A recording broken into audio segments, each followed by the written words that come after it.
అట్లాగే revenue association అధ్యక్షులు బొప్పరాజు వెంకటేశ్వర గారు కూడా వచ్చున్నారు. ఒకసారి బొప్పరాజు వెంకటేశ్వర గారు, జేఏసీ చైర్మన్, ఒకసారి మైక్ ఇవ్వండి. సార్, సమస్య అంతా బొప్పరాజు గారు మీ దగ్గర నుంచే వస్తూ ఉంది.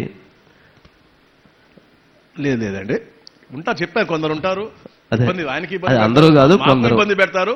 బట్ ఎప్పటికప్పుడు ఇంటరాక్ట్ అవుతా ఉంటాం, ఓకే, సమస్య పరిష్కరించుకుంటాం. అక్కడ తప్పు జరిగిందని తప్పుగా భావించినప్పటికి కూడా తర్వాత మా రిపోర్ట్ ఏంటి, వాళ్ళ రిపోర్ట్ ఏంటి అనేది మేము వెరిఫై చేసుకుంటాం. ఇది నిజమా అనేది ఆయన అనుకుంటాడు, ఆయనే మీ అహంకారంగా పోడు, మా ప్రభుత్వం అహంకారంగా పోయే అసలు పరిస్థితి లేదు. ఓకే, బొప్పరాజు గారు. చాలా సంతోషం సార్. సంవత్సరం ప్రభుత్వం, నూతన కూటమి ప్రభుత్వం వచ్చిన తర్వాత సంవత్సరం పూర్తి చేసుకున్న సందర్భంగా మహా కాంక్లేవ్ ఏర్పాటు చేసినందుకు ముందుగా వంశీ గారికి ప్రత్యేక ధన్యవాదాలు. అందులో ప్రధానంగా మా గౌరవ రెవెన్యూ శాఖ మార్చుల్ని ఈరోజు ప్రజలందరికీ మా శాఖ తరఫున చేపట్టినటువంటి సంవత్సర కాలంలో బృహత్తరమైనటువంటి కార్యక్రమాన్ని కూడా వారితో చెప్పించినందుకు ధన్యవాదాలు తెలియజేస్తూ, గౌరవ రెవెన్యూ శాఖ మార్చులు అంటే మాకెందుచేత అదృష్టం మాకు తెలియదు, కానీ గత కొన్ని దశాబ్దాలుగా మా రెవెన్యూ శాఖకి గౌరవ మంత్రివర్యులు ఎవరు వచ్చినా అద్భుతమైనటువంటి మంత్రివర్యులు వస్తూనే ఉన్నారు. ఇప్పుడు కూడా ఇంకా అంతకు మించి మాకు రెవెన్యూ శాఖకి మరి గౌరవ అనగానే సత్యప్రసాద్ గారు ఉండటమనేది మాకు అదృష్టంగా భావిస్తున్నాం. వారు వచ్చినాక మేము గమనించింది ఏమంటే, ఏదైనా వేగవంతమైనటువంటి మెరుగైనటువంటి పాలన రెవెన్యూ శాఖ తరపున ఇవ్వటానికి ఉద్యోగుల్ని అన్ని జిల్లాల్లో సిద్ధం చేయండి బొప్పరాజు, నాకు మాట రాకూడదు, మేము ప్రభుత్వం గౌరవ ముఖ్యమంత్రి గారు రెవెన్యూ శాఖ మీద చాలా బాధ్యతలు పెట్టారు. గతంలో గత అంటే 4-5 సంవత్సరాల క్రితం అనేక తొందరపాటుగా కొన్ని తప్పులు జరిగినటువంటి భావం ప్రజల్లో ఉంది. దాన్ని మెరుగైన మా పాలనగా మార్చుకోవాలని చెప్పినప్పుడు వారి గౌరవ రెవెన్యూ శాఖ మార్చులు ఆదేశాల ప్రకారం మేము ఇప్పటికే దాదాపు ఉమ్మడి జిల్లాలుగా 6 జిల్లాల్లో పర్యటన చేసి తహసీల్దారులందరినీ సమావేశాలు ఏర్పాటు చేసి మనం ఏ విధంగా పాలనని అంటే ప్రజలకు ఇంకా ఎక్కువగా మెరుగైనటువంటి వేగవంతమైన పాలన ఇవ్వాలనే ఉద్దేశంతో వాళ్ళకి బ్రహ్మాండంగా సమావేశాలు పెడుతున్నాం. దానికి కారణం గౌరవ రెవెన్యూ శాఖ మార్చులే. సో వారి ఆదేశాల ప్రకారం చేస్తున్నాం. ఇంకా 4-5 జిల్లాలు మిగిలి ఉన్నాయి.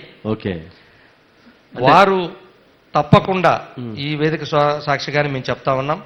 మీరు ఏదైతే 2-3 క్వశ్చన్స్ కూడా మా గౌరవ మంత్రి గారు లేచారు, మా దగ్గర మా నుంచి వచ్చేటువంటి కంప్లైంట్స్ కానీ లేదా ప్రజలు ఎక్కువ శాతం కంప్లైంట్స్ మా దగ్గర నుంచి 80% గౌరవ మంత్రివర్యులు చెప్పినట్టుగా 80% మాయే ఉంటాయి. కాబట్టి సహజంగా భూమి పరిపాలన మా దగ్గర ఉంటుంది కాబట్టి ఆ కంప్లైంట్ సహజం. అయితే మేము కోరేది ఒకటే, గౌరవ రెవెన్యూ శాఖ మార్చుల్ని, మాకు నిధులు సమయానికి ప్రభుత్వం ఉన్నటువంటి పరిస్థితులు మాకు తెలుసు, విడిపోయినటువంటి రాష్ట్రం అది మాకు తెలుసు, లేదా మౌలిక సదుపాయాల విషయం మాకు తెలుసు, ఇవన్నీ భరిస్తాం. కానీ కనీసం తగినంత సమయం ఏమని అడుగుతున్నాం మేము.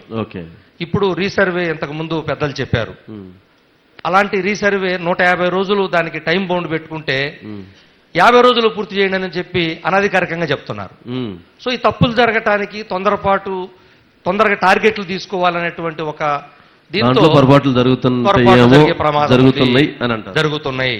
కాబట్టి ఆ సమయం మేమేమి కోరట్లేదు, తగిన సమయం ఇవ్వండి. ఏ పని చేయడానికి ఎంత సమయం పడుతుందో గ్రౌండ్ స్థాయిలో అడగమంటున్నాం. పైన కూర్చొని మాట్లాడకుండా గ్రౌండ్ స్థాయిలో అడిగి సమయం ఇస్తే గౌరవ మంత్రి వర్యులు ఏదైతే మా రెవెన్యూ శాఖ మార్చులు ప్రజలకు వేగవంతమైన పాలన, మెరుగైన పాలన రావాలన్నారు. బొప్పరాజు గారు, పాయింట్ ఇస్ క్లియర్. మాది ఇంకొక ప్రశ్న మీకు. 2019 నుంచి 24 వరకు ఏం జరిగిందో స్ట్రైట్ గా చెప్పగలుగుతారా? 24 నుంచి ఈ సంవత్సర కాలంలో ఏం జరుగుతుందో చెప్పగలుగుతారా స్ట్రైట్ గా? తప్పకుండా సార్, ప్లీజ్. 19 నుంచి 24 కూడా రెవెన్యూ శాఖ పరిపాలన చేశాం. అయితే మేము చెప్పింది ఇప్పుడు అదే, టార్గెట్ ఓరియంటెడ్ గా పెట్టేసి, టార్గెట్ కాదు, అవినీతి మీద మాట్లాడుకుందాం. ల్యాండ్స్ కు సంబంధించి ల్యాండ్ టైటిల్ యాక్ట్ అనేటువంటిది ఒకటి తీసుకొచ్చారు. దానివల్ల మా నాన్నగారు ఇచ్చిన భూమి ఇస్తే మా నాన్నగారి ఫోటో ఉండాలి, లేదా నా ఫోటో ఉండాలి. ఆ రోజున ముఖ్యమంత్రి గారి ఫోటో వేసుకొని ఇచ్చారు మా ఇంట్లో. నేనేం చేయాలి? ఎవరు చెప్పుకోవాలి? అట్లాంటివి దాన్ని మీరు సమర్థించారా లేదా అట్లాంటి వాటి మీద మీరు ఏమైనా మాట్లాడారా ఏంటి మీది? ఎవరు కూడా వంశీ గారు ఒకటే చెప్తాము, ఎవరు కూడా ఉద్దేశపూర్వకంగా చేయాలని ఎవరు చేయరు. అంటే పాస్బుక్ల మీద ఉద్దేశపూర్వకంగా ఫోటోలు వేసుకోలేదా? ఆ ఫొటోస్ వేయటం అది ప్రభుత్వం యొక్క నిర్ణయాలు. వేయొచ్చా లేదా అంటే ప్రభుత్వాల నిర్ణయాలు. అది మేమేంటి చట్టాలు అమలు పరిచో చట్టాలు చేసేది వాళ్ళు. ఓకే, అది న్యాయసమ్మతమేనా? న్యాయసమ్మతం అనేది కూడా వాళ్ళే చెప్పాలి, మేము చెప్పకూడదు. ఓకే, ఎందుకు చెప్పకూడదు? ప్రజాసమ్మతమేనా? అది కూడా ప్రజలు సమ్మతం అయిపోతే ఇప్పుడు 24లో మళ్ళీ ప్రభుత్వం ఎందుకు మారిపోద్ది? సరే, సో అది చాలా స్పష్టంగా కనపడుతుంది. రైట్. మేమనేది ఏమంటే ఆ రోజైనా ఈ రోజైనా ఆ రోజు చేసినటువంటి ఇప్పుడు 22 అన్ని విపరీతంగా గొడవలు రాష్ట్రంలో పెద్ద గందరగోళం 22లో పెట్టాం. సో అది మేము గందరగోళం చేసేసి మీరు పెట్టండి ఫాస్ట్ గా చేయించారు. మేము సర్వే నెంబర్లు పెట్టేశాం, ఏదో పార్ట్ ఉండవలసినవి కూడా. సో ఆ గందరగోళం చేయకుండా ఒక టార్గెట్ గా పెట్టకుండా సమయం తగినంత ఇస్తే తప్పకుండా రెవెన్యూ పాలన మెరుగైనటువంటి పాలన ఇచ్చేదానికి సిద్ధంగా ఉంటాం. అది ఒక్కటి గౌరవ మంత్రివర్యులు మాకు అవకాశం ఇవ్వాలని కోరుతున్నాం మీ ద్వారా. ఓకే, రైట్ అండి. మంత్రి గారు డెఫినెట్ గా బాబురాజు గారు ఇప్పుడు వారు చెప్పినప్పుడు టైం చెప్పండి నేను టైం చెప్పనని చెప్పాను. మీరు రాకముందు నేను చెప్పాను నేను టైం చెప్పానని చెప్పాను. ఎందుకంటే మేమేదో పోలవరం 2 నెలలు కట్టేస్తాం, మీటర్ 6 మీటర్ మేము అలా మేము చేసేది తప్పకుండా చేస్తాము, క్లియర్ కట్ గా చేస్తాం, ఎవరికి ఇబ్బంది పడకుండా పేదవాడికి మంచి జరిగే విధంగా చేస్తాం. ఓకే, మంత్రి గారు మీరు డైలాగును మిస్ అయినట్లున్నారు. డైలాగును మిస్ అయిన అసెంబ్లీలో అది కాదనుకుంటాగా చెప్పింది, పోలవరాన్ని కట్టి చూపిస్తామనేదో మేసం ఏదో మెలేసో తొడగొట్టో చెప్పినట్లున్నారు. తొడగొట్టి చెప్పారు, 21 22 అన్నారు, ఆ మీటర్ గురించి చెప్పారు, అని చెప్పారు వాళ్ళు. రైట్.